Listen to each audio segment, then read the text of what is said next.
So, ito na mga sis. Buksan natin yung ref ko na may HEPA. Kasi ang dilaw-dilaw niya. Ayan. Ang daming magagandang nakalagay dyan. Usually, Mega House. Yan, sa mga ice cream yan.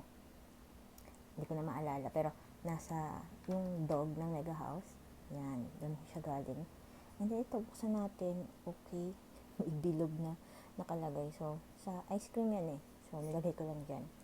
And then, ito, yan. Pure Hermie yan. And then, ito, Rement na chocolate yung bag.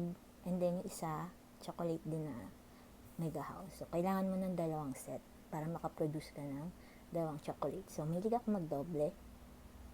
Yan. So, ito naman, di ba, mahilig tayo magsuksok ng mga kung ano-ano sa ref natin. So, ginawa ko lang siya dito sa ref. Oh, yan, suksok natin dyan. Yan.